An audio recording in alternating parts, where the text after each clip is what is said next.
We are fortunate to have with us today a courageous scholar who asks these important questions in a clear, logical, and dispassionate tone.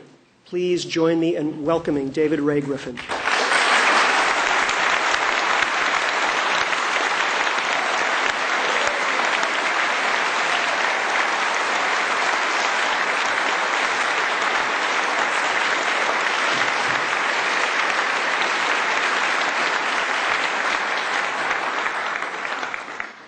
Thank you. I was just going to ask if you want to stand up for 15 seconds and have your opportunity.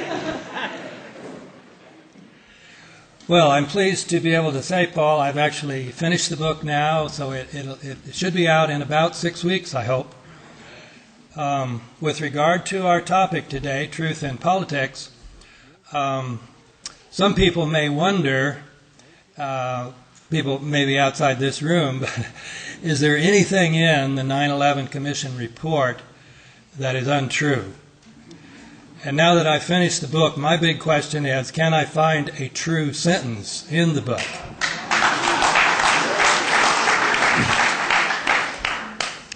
That may sound extreme, but if you don't take it too literally, and if you realize a sentence is a part of a paragraph, which is a part of the argument, then it is hard to find any truth there. And so what I'm going to do this afternoon is just go through and give you some examples. But to get an idea of my audience, how many people here have read some of the 9/11 Commission report? About half of you. Very good. And now also let me ask, and no grading on this, no going to purgatory, but how many have read some of my book, at least? Oh, wow. Great, okay. Yeah. The group gets an A. One thing to understand about the report is that, we quite often name commissions after the leader. So we had the Rumsfeld Commission on the space program, so on. So quite often this is called the Kane Commission. But it should be called the Kane-Zelikow Commission, because the executive director is Philip Zelikow. He was a member of the Bush I administration. He got to know Condoleezza Rice very well there. They both served on the National Security Council. When they were between administrations during the Clinton years, they wrote a book together. When the Bush II administration was coming into power, she brought him on to help with the transition. And then he was appointed to the Foreign Advisory Board so he is essentially a member of the Bush White House.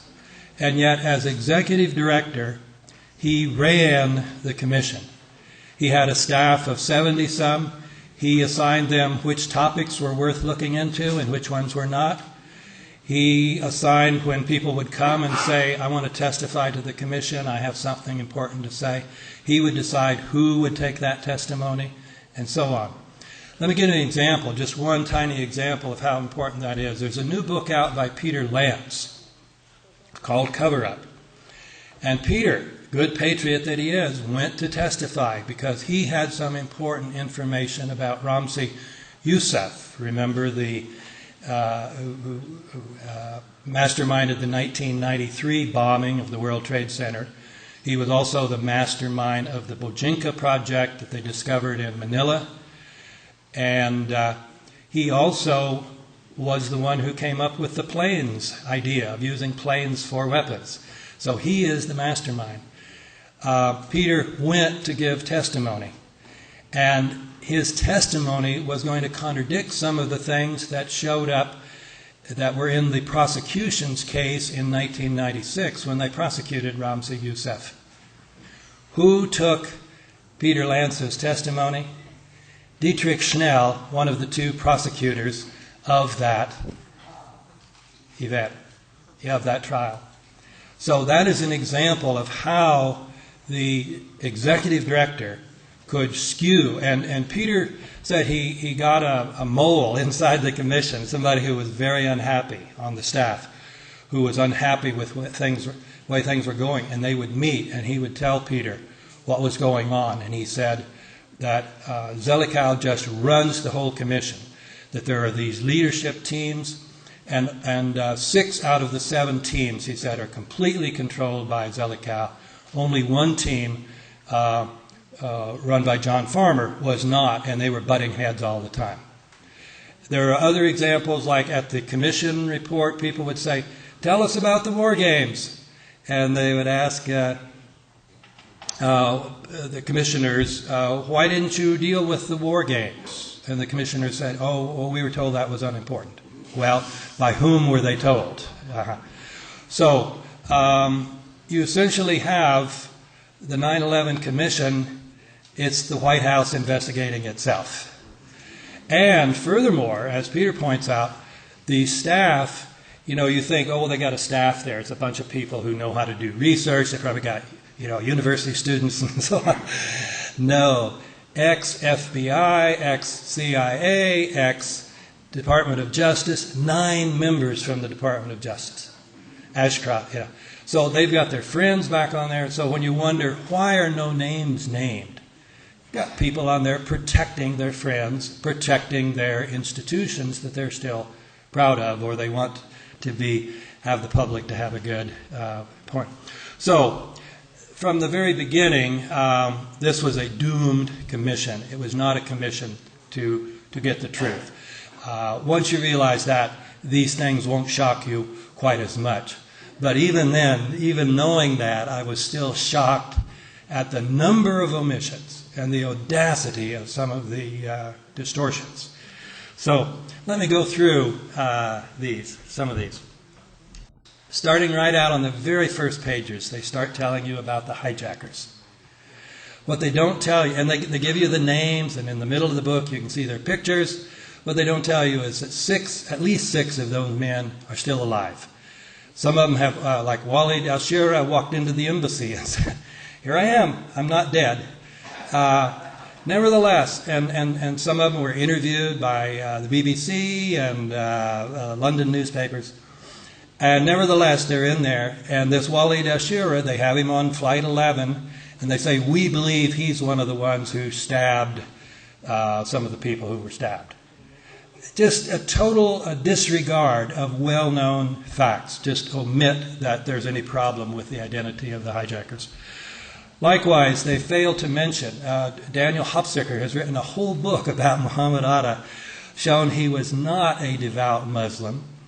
The image we have, here are these radical fundamentalist Muslims, they're ready to meet their maker. Atta loved alcohol, pork, and prostitutes. And the commission says, we're puzzled. Why did these guys go to Las Vegas? We've not found any credible reason. Well, they loved lap dances, Another alleged hijacker is Hani Hanjour. And they tell us he was chosen to fly Flight 77, the one that was going to hit the Pentagon, because he was their best pilot.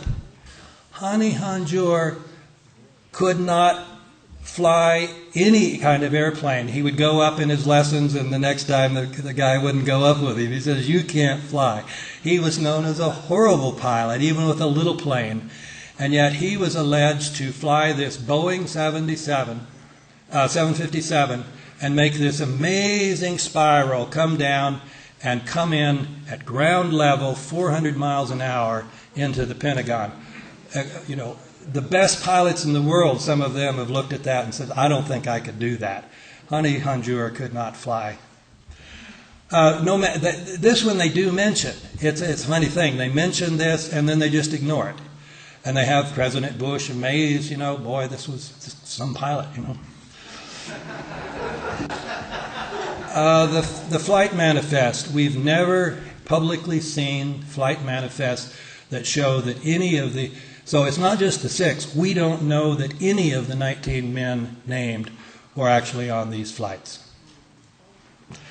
None of this is mentioned. It's not mentioned and refuted. It's just not mentioned. So that's why I call it omissions. And some people call it the 9/11 Omission Commission. Let me give another example. The World Trade Center. They hardly discuss the question of these enormous buildings coming down. They don't discuss any of the problems. One problem is, never before in history have steel-framed high-rise buildings collapsed because of fire. Now, some people say, well, it wasn't just fire, these big planes hit them. Well, people who've looked at this said that's insignificant. Besides, no plane hit building number 7, which is a 47-story skyscraper, and it came down also. Furthermore, even if you were going to have fire weaken a building, it would have to be enormous fires. They would have to be very hot, not ordinary hydrocarbon fires that you get from kerosene, which is what jet fuel is. And they would have to be very long-lasting. These fires didn't last. The South Tower came down in 57 minutes. There's an enormous amount of steel in a 110-story building that is steel-framed inside and outside. And yet they're telling us these. Now, the only thing they mention here, they mention that South Tower collapsed in 10 seconds. Can you imagine how fire would bring down a 110-story building in free fall speed? And that's what it is. Also, the wrong tower collapsed first. The North Tower was hit first. And so if it's fire that's bringing it down, it takes a while for the fire to heat up the steel. So the North Tower should have collapsed first. The South Tower also had a much smaller fire because the plane hit it at the angle, at the corner, and so most of the fuel went outside and burned up. So that enormous fireball you see, you say, boy, what an enormous fire. Well, yeah, for about 15 seconds. And it's burned up, and so there's not much fuel to keep the fire going in the South Tower. And yet it collapses within 57 minutes.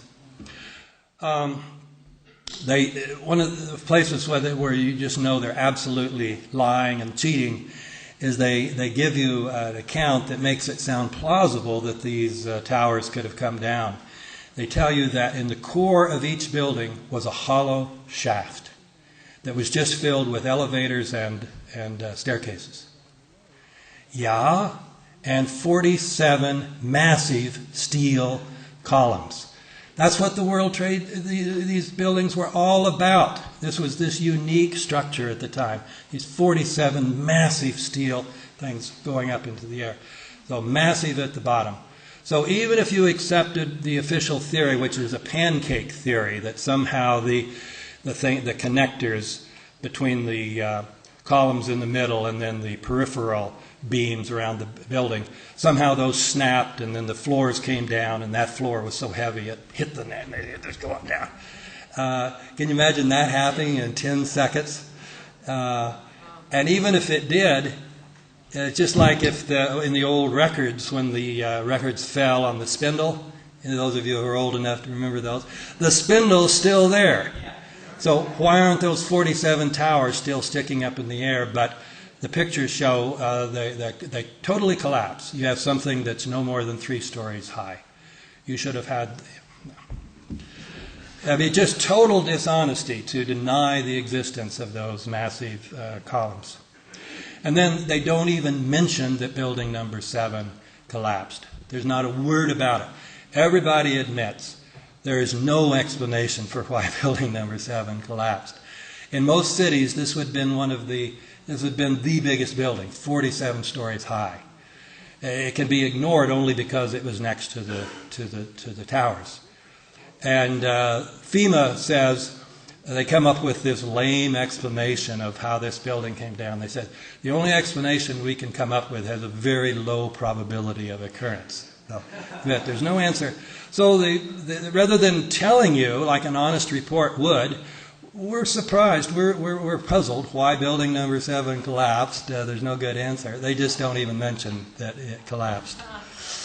They don't tell you that Larry Silverstein, the owner virtually of the building and the builder of it, said on a PBS report, well, at a certain point, the fire chief and I got together and we said, you know, there's been so much loss of life, let's not take any chances, and we decided to pull it.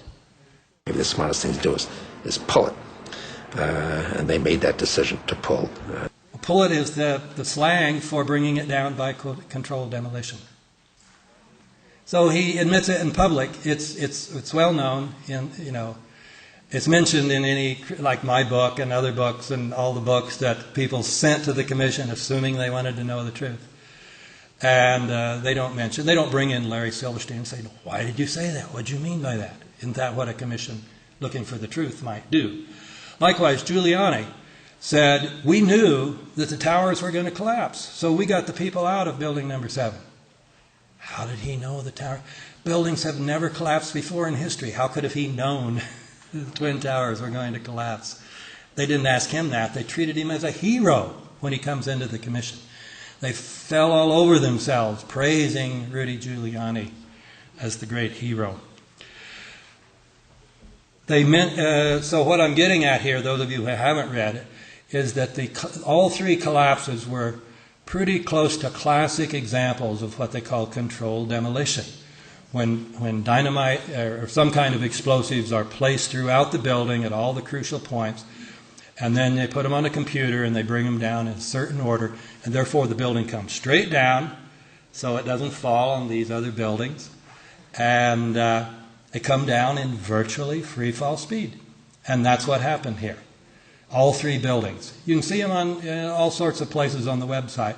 You don't see them on TV anymore. They showed them the first night, and Dan Rather, bless his soul, comes right out and blurts out the truth. He says, "Boy, that looks just like controlled demolition."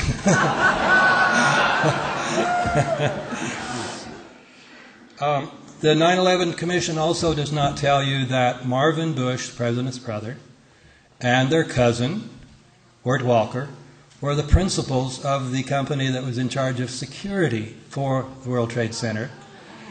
They don't... all sorts of coincidences here. They also don't tell you that there were many reports of people who worked in the building saying, we got a shutdown order, so for 3 days we couldn't go in the World Trade Center. There were engineers coming in and out. We didn't know what. Okay, moving right along to the Pentagon. They don't tell you that, they do mention that it was the west wing of the Pentagon that was hit. They don't mention that for terrorists who wanted to really strike a blow at the Pentagon, the west wing was the least likely part to hit. Why? Because all the big brass are in the east wing. That's where Rumsfeld and all the top generals are. Furthermore, the west wing was being renovated. So it was reinforced so the fire wouldn't spread to the rest of the building. Also, there were very few people there.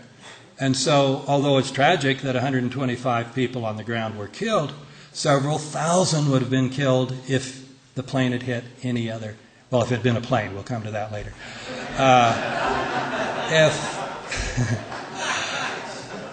But even what it was, it would have killed several hundred and maybe thousand if it had been an ordinary place. And also, terrorists would want to kill Pentagon workers. Most of the people killed were civilians who were there working on the renovation. Furthermore, as I said, it was the hardest place of the Pentagon to hit. You've got this huge Pentagon here with acres. All you had to do was fly right into the ceiling, right into the roof, and you would have done, you couldn't have missed. Even Hani Hanjour could have hit it.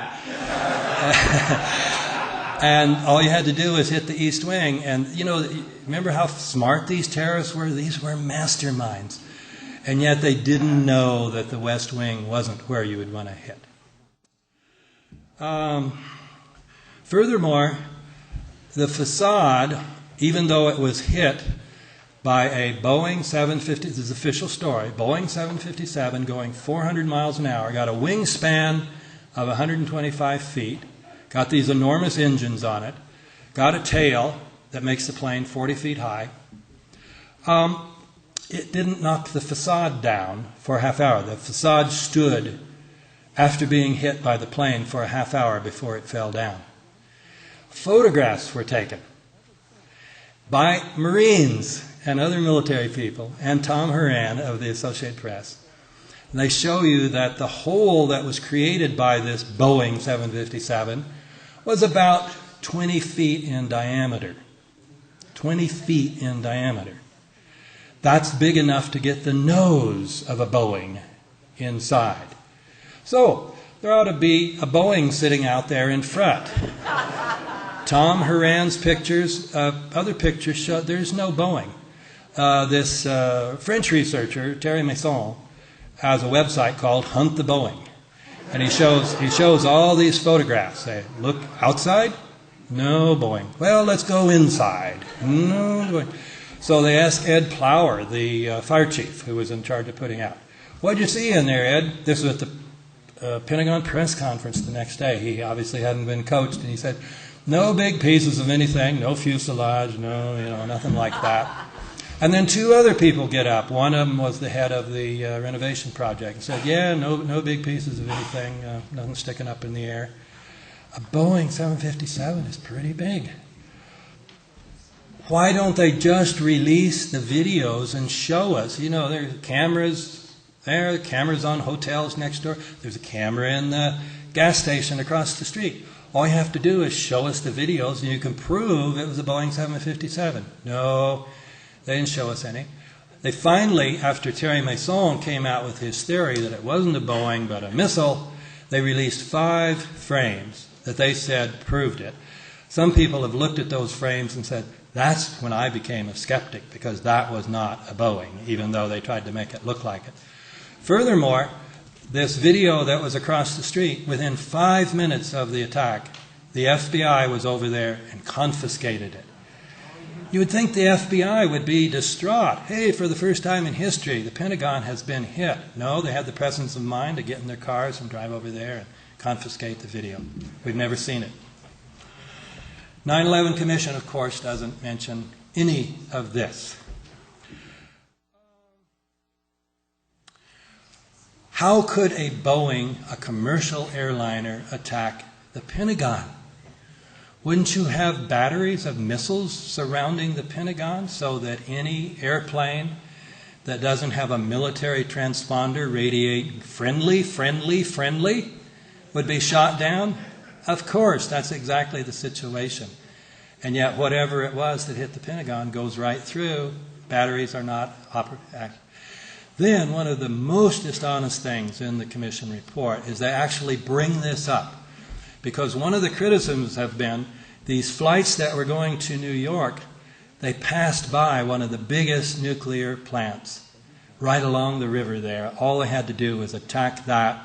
That would have caused far more devastation than any of these attacks on the World Trade Center. It would have, killed hundreds of thousands of people, poisoned the area, ruined the economy of the United States, if that's what these terrorists wanted to do, because they hate freedom and democracy. But they didn't. They flew right over it and went and hit the World Trade Center. So what does the 9/11 Commission tell you?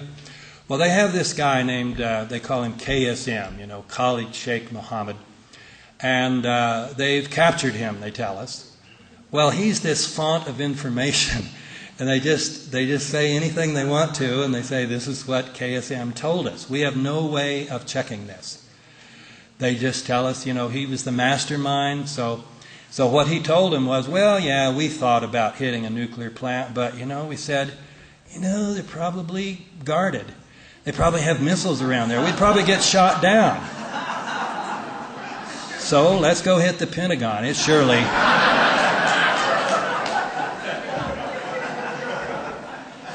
And I hate to say it, I'm not making this up. So when you hear that this report is the #1 bestseller of the year, and also you go on Amazon and look at the reports, the ratings, customer ratings, at least the last time I looked, 9 out of 10 were 5 stars. People are saying, now we know the truth.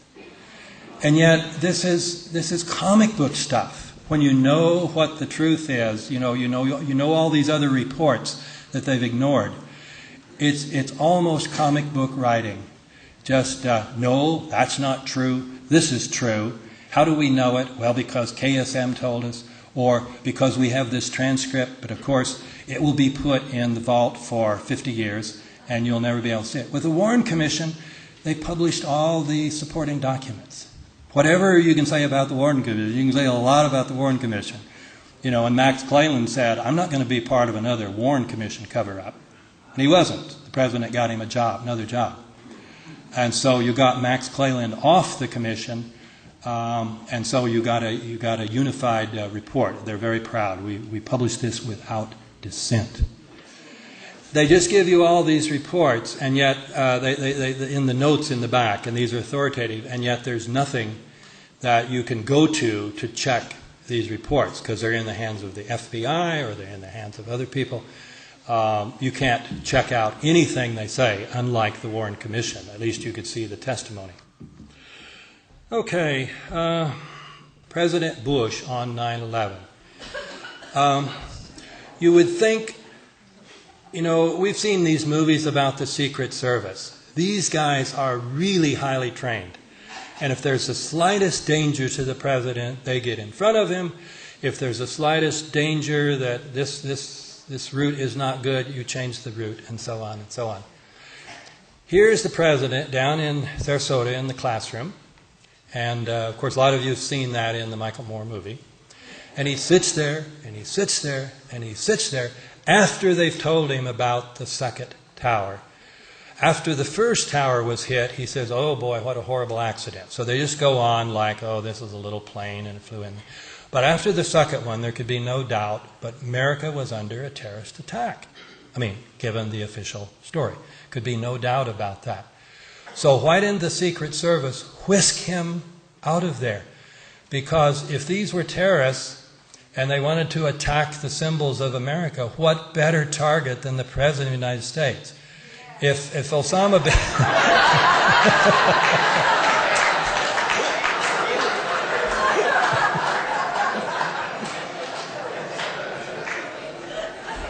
I started to say I'm not trying to put ideas in your mind, and I see I don't have to. Yeah. So the Secret Service would have immediately said, we're next. We're going to be targeted next. They're there in an empty school. There's no fighter cover over. The president is completely unprotected. So the 9/11 Commission said, well, we asked the Secret Service, why did you let the president stay there another half hour? And they said, well, we thought it would look bad if we got up and ran out of the room. Yeah, well, it would look bad if the President of the United States got murdered on your watch because you didn't do your job, too. But that, and they accepted that. And like the only alternatives were get him up and rush him out of the room, like Cheney said they did to him. Could it be that they think Cheney's more important than Bush? No. Let's not go there. The story about Cheney is probably apocryphal anyway. So, but that's what the Secret Service is supposed to do when there's a real danger. And yet, there was no sign of danger. So they said, well, we didn't want to rush him out of the room. So they left him there for 30 minutes. How about something in between, like, excuse us, the president must leave, he's been called to other duties, and you walk out of the room. So the commission didn't press them on that. They just accepted that answer. And time again, I use that as an illustration, they accept the most, really the silliest answers from these authoritative figures, and very seldom do they press. And the few times they do press, it gets deleted from the final report. And that's the other thing to know about Zelikow. He was the editor. He was in charge of the final report. And so it's pretty consistent. I've only found 2 or 3 inconsistencies in the parts of the book that I've read. So it clearly had to be finally one mind who was in charge of this. And he's my candidate. Advance warnings. No mention of the fact that Willie Brown was warned not to fly on an airplane that day. No discussion of why Ashcroft quit flying commercial planes suddenly.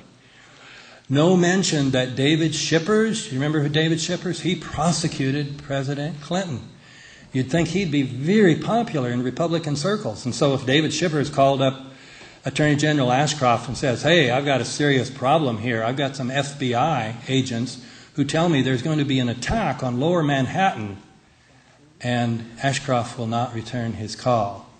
Week after week after week, Shippers tries repeatedly. These FBI agents, they said we knew over a month ahead of time the target and the date. Were they interviewed by the 9/11 Commission? Let's see if these guys are reputable. Let's put them under lie detector tests. No mention whatsoever. The National Security Agency tells us that they intercepted this message from KSM to Muhammad Atta on September 10th, giving him the go-ahead to do the plane's operation. But they said we didn't get around to translating it until September 12th, so of course we didn't know. Wouldn't you think maybe you would put somebody under a lie detector test and say, did you really not translate that? No mention of that. The put options. For those of you who don't know, to buy a put option, you're betting that a company's stock value is going to plummet. And if you buy at the right time and then it goes way down, and you buy a lot of that stock, you can make millions, tens of millions of dollars. So an enormous number of put options were purchased on American Airlines, United Airlines, and Morgan Stanley Dean Witter, which had 22 floors of the World Trade Center. Just the 3 or 4 days prior to 9/11. So first of all, the CIA monitors this stuff. So if they're going to say, no advance warning, here's the clearest sign in the world that United and American Airlines are going to be used to attack the World Trade Center. What could be clearer? They don't discuss that. All they say is, well, there's been a lot of hullabaloo about the put options, but we checked it out, and we found that this was not advanced knowledge, because, and that's the accusation, of course, that it was insider trading, if somebody had advanced knowledge. And they say no, because we found the agency that bought 95% of the United Airlines share, and it was somebody who had no conceivable connection to Al-Qaeda.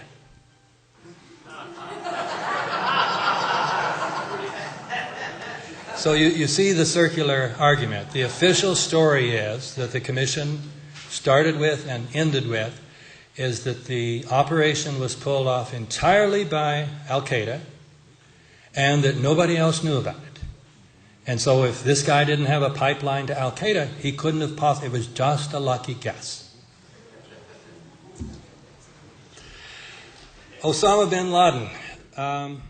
There were good, strong reports by Lefebvre, the Swiss journalist, that in July of 2001, Osama bin Laden, who was known, he was the black sheep, he had been disowned by his own people and his own family and the royal family, and he was the number one wanted in the world. There was a, what was it, $10 million reward or whatever it was prior to 9/11, but he was the number one person wanted in the world. Lefebvre says he stayed in because of his kidney problems, he went to the American hospital in Dubai, in the United Arab Emirates, and was treated by an American doctor, and was visited by the local CIA agent, visited by the Saudi equivalent, and members of the royal family. No mention of this in the 9/11 report. Do not mention that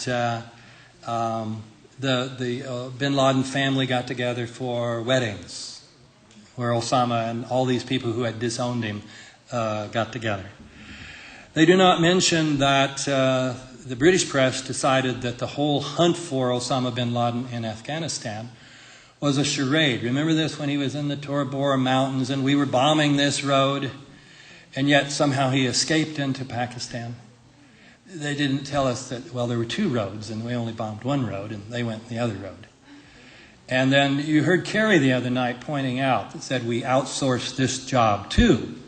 So rather than the U.S. military going after bin Laden, no, we put it under the locals. Well, the locals were probably in, So, they don't tell you about this story about Gerald Posner tells in his book. He's otherwise very orthodox about 9/11. It's called Why Americans Slept.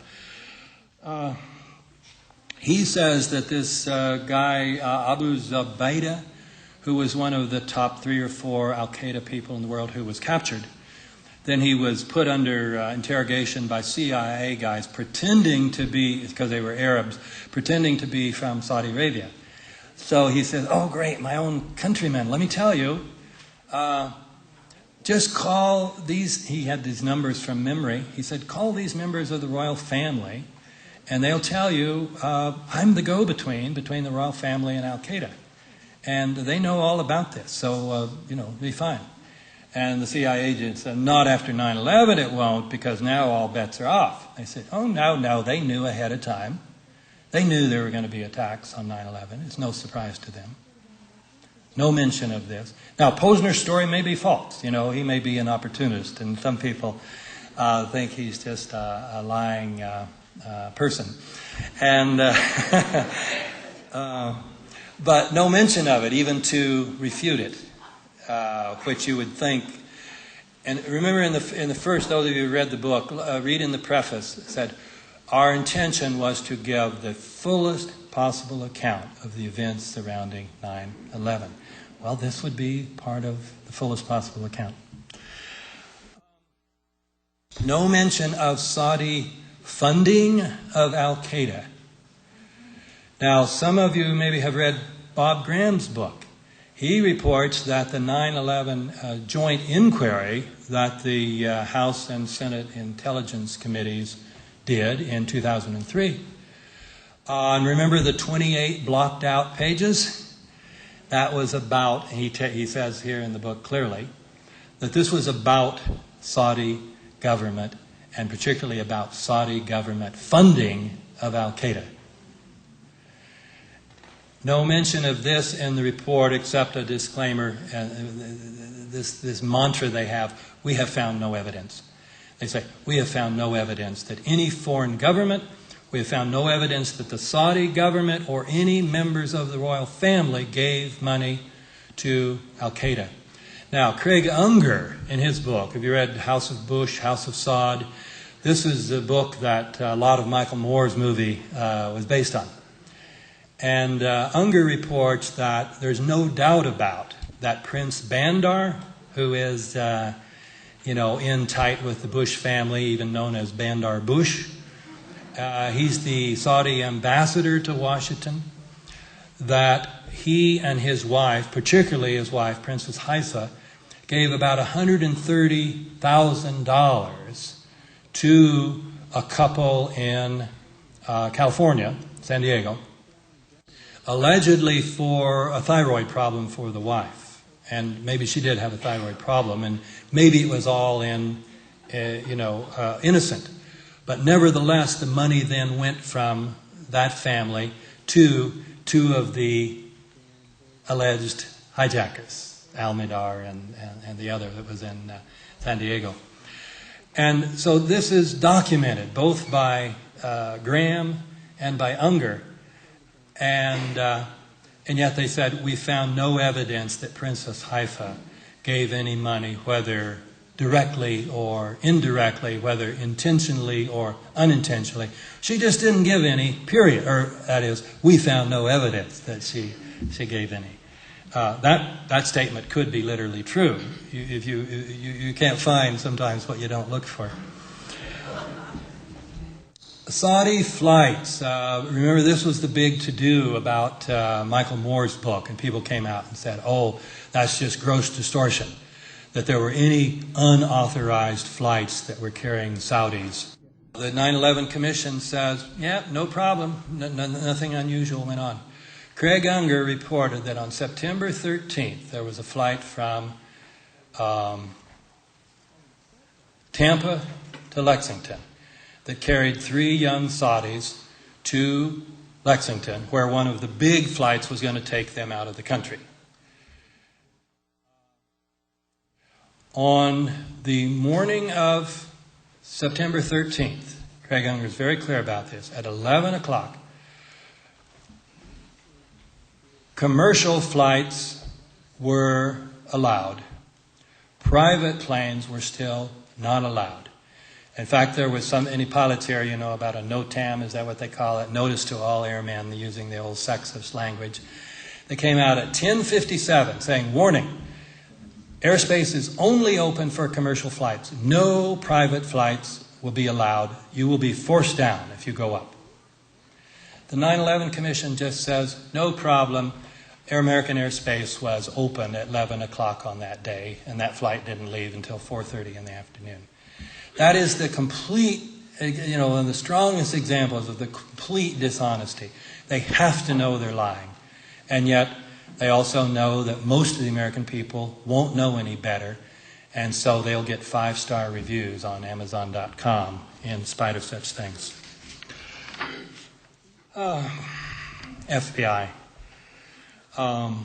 There are so many stories about FBI obstruction of investigations and so on. One of these, the most famous one, is by Coleen Rowley.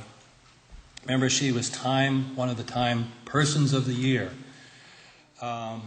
because she blew the whistle on this sabotage, she said, within the FBI headquarters, that they wanted to get into Moussaoui's laptop computer because they thought he was going to fly planes into the World Trade Center. So they applied for a FISA, F-I-S-A, permit to investigate. They knew FISA would give it to them. They've hardly ever turned down an application in history. So what does somebody in headquarters do? He sabotages it. He takes out the crucial information that shows that what the French authorities had shown, that Moussaoui had a connection to Al-Qaeda rebels in Chechnya. He deletes that and then sends it to the superior to him, and the superior looks at it and says, this won't fly, I won't even send it to FISA. That's sabotage, and Coleen Rowley then exposed it. You will find Coleen Rowley's name once in the book, but no reference at all to this flap, which was important enough to get her on the cover of Time magazine. That's an extreme example of omission. Likewise, many of you know the saga of Sibel Edmonds, who was propositioned by a fellow Turkish woman, and they were hired to do translations after 9/11. She found this woman was working for one of the foreign groups that they were supposed to be investigating. This woman was either not translating the materials or mistranslating it, that she and one of her superiors were smuggling materials out of the FBI and giving them to this organization. Sibel Edmonds testified for 3.5 hours to the commission, told them about all of this, told them that her colleague, Behruz, was participating in a message from Iran. They had an asset in Iran who told him prior to 9/11 that Osama bin Laden was planning to attack the United States. And they were told to shut up, just keep quiet about it. Behruz went in and testified for 2 hours, and you can be sure he told about all this. His name is not even mentioned in the 9/11 report. Her name is mentioned once in a note in which it says she was one of 4 people who recommended that the FBI should tighten up its procedures. Pakistan and the ISI. The ISI is intelligence services, and it was set up by the CIA.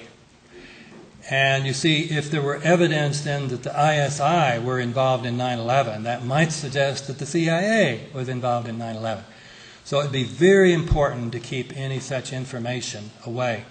Well, Mahmoud Ahmed, the head of the ISI, how many of you know this, was in Washington the week prior to 9/11, meeting with George Tenet, head of CIA.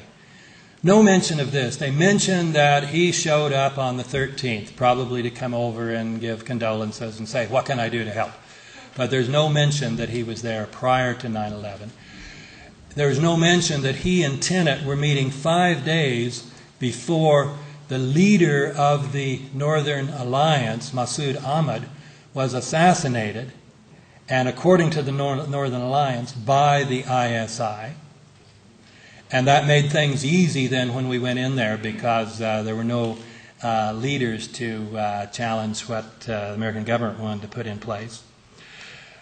Then word came from India that this same chief of the head of the ISI had ordered another ISI agent to wire $100,000 to Muhammad Atta shortly before 9/11. So here you have the ISI up to its eyeballs in 9/11 planning. Not a single mention of any of this. And here's it shows the other. They said we found no evidence of any foreign government funding. And of course, when you get to the back of the book, what are the recommendations?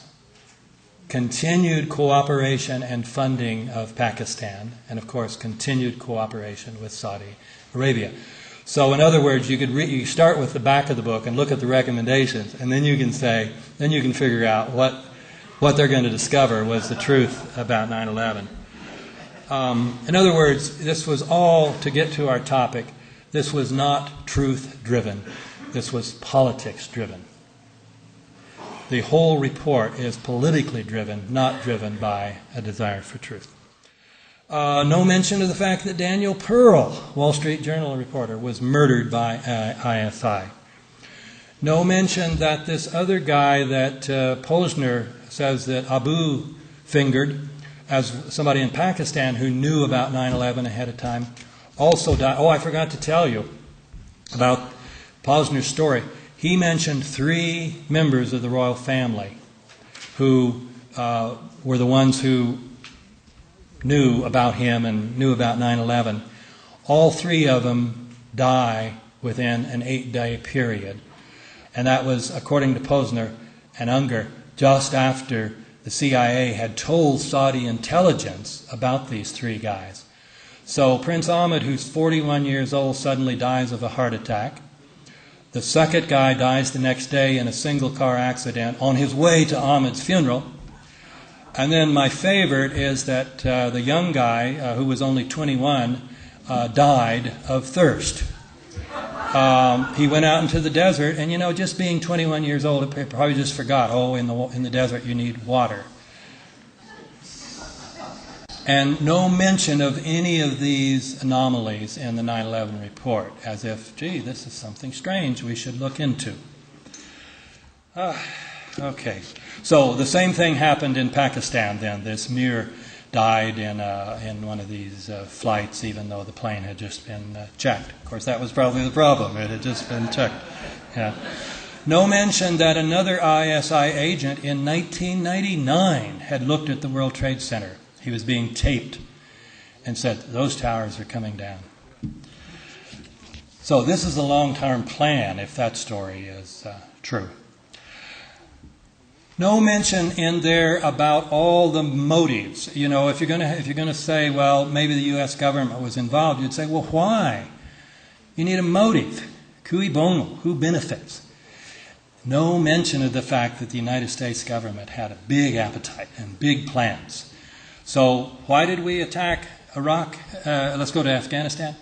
Well, we were concerned about peace and human rights. Now, if you read any of the books, it's all about the pipeline wars, to put in the gas and oil pipelines to bring down gas from the Caspian Sea, which may be the 3rd largest oil and gas reserves in the world, and be able to bring them down through Pakistan and Afghanistan so they don't have to go through Iran or Russia. And Unocal was leading the consortium to do this. So read Rashid's book on the Taliban tells all about that. It has 2 chapters about romancing the Taliban, how we were working with the Taliban to try to bring this off. No mention of that. No mention that the 3 people who were in charge of our defenses on 9/11, Donald Rumsfeld, General Myers, he was in charge coincidentally just because Henry Shelton had to go to Europe. So Myers was in charge. And Eberhard, who was the head of NORAD, So they were the three in charge of our defenses. Those are the three biggest supporters of the U.S. Space Command, which we heard about in the song. The Space Command is the big deal. It's weaponizing space for absolute global domination. It is estimated to cost at least $1 trillion. That means we need to pony up. Even though the Cold War is over, we've got to give more money to the military. How do you get the American people ready to pony up? Well, in 2000, this group called the Project for the New American Century that had Rumsfeld, Cheney, Pearl, Wolfowitz, all sorts of people, many of whom became central members of the Bush II administration, were members of this organization. They put out a document called Rebuilding America's Defenses. And in there they say we need to do this rapid transformation of the military.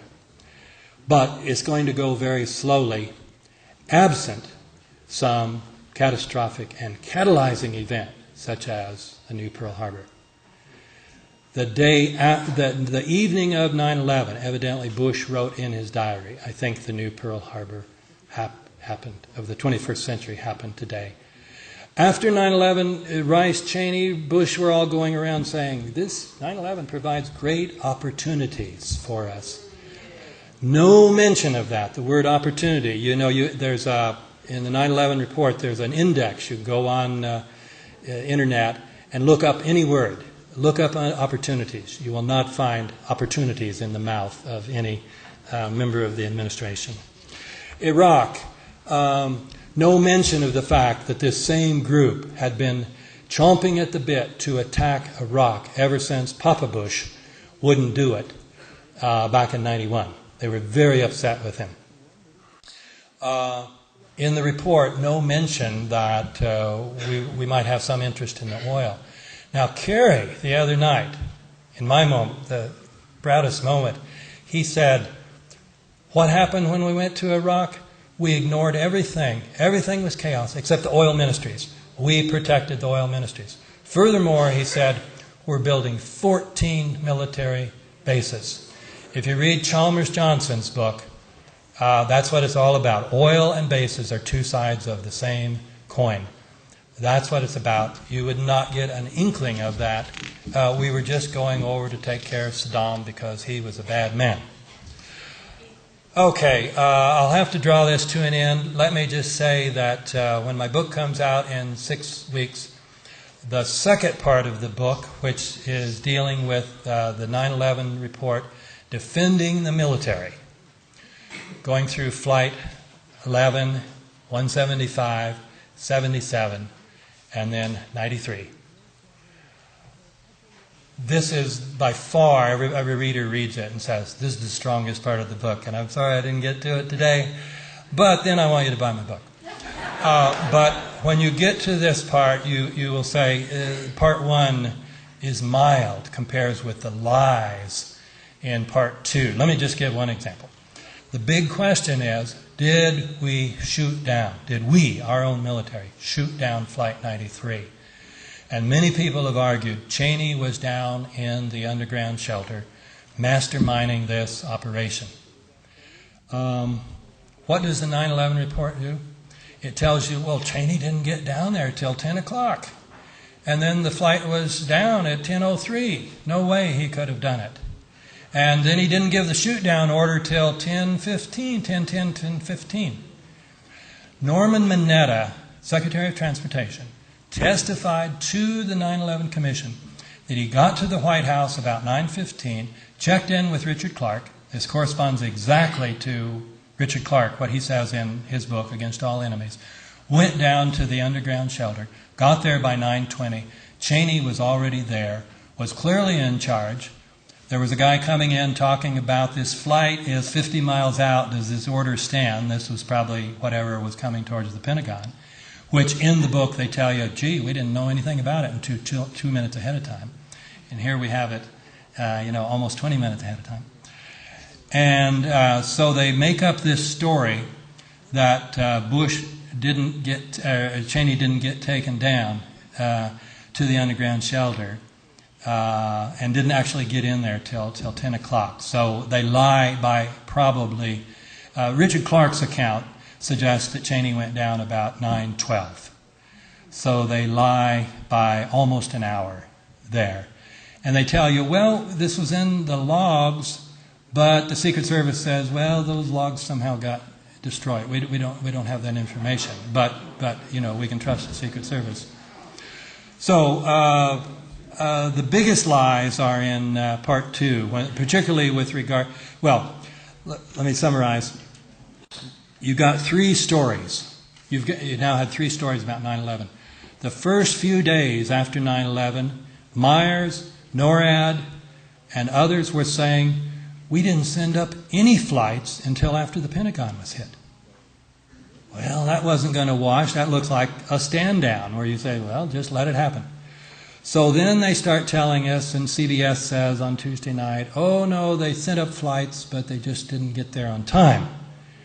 And that became official then on September 18th. They came out with their timeline. They said, here's when the FAA told us, and here's when we scrambled airplanes, and unfortunately they just couldn't get there in time. Now, then in the meantime, critics have looked at those timelines and said, you still could have made it. You could have stopped Flight 175. You certainly could have stopped Flight 77, assuming it was. And so we've got a third story here. They give us a new timeline which says we had 9 minutes notice for Flight 11, and that wasn't enough because it took 8 minutes for NEADS, NORAD in Northeast, to call Florida to get permission to send up planes, which is, ridiculous. An 8-minute phone call when you've got a crisis. And then no warning whatsoever. So they tell you that what we've been told since September 18th is all false. When September 18th, NORAD's timeline said we got a notification of Flight 175 at 8:43, the 9/11 Commission says, no, that was a mistake. They didn't know about it until the South Tower was hit. And then Flight 77, they said, well, we got notification at 9:24. No notification. We only heard about it 2 minutes ahead of time, just in time to send up a guy and look at it and say, yeah, that's a Boeing 757, all right, just before it crashed. And then with Flight 93, no warning whatsoever. So just a complete rewriting of history. And revisionism is fine, but you've got to show why the old story was false and why the new story is more credible. They don't do that. They just say, that was incorrect. That was incorrect.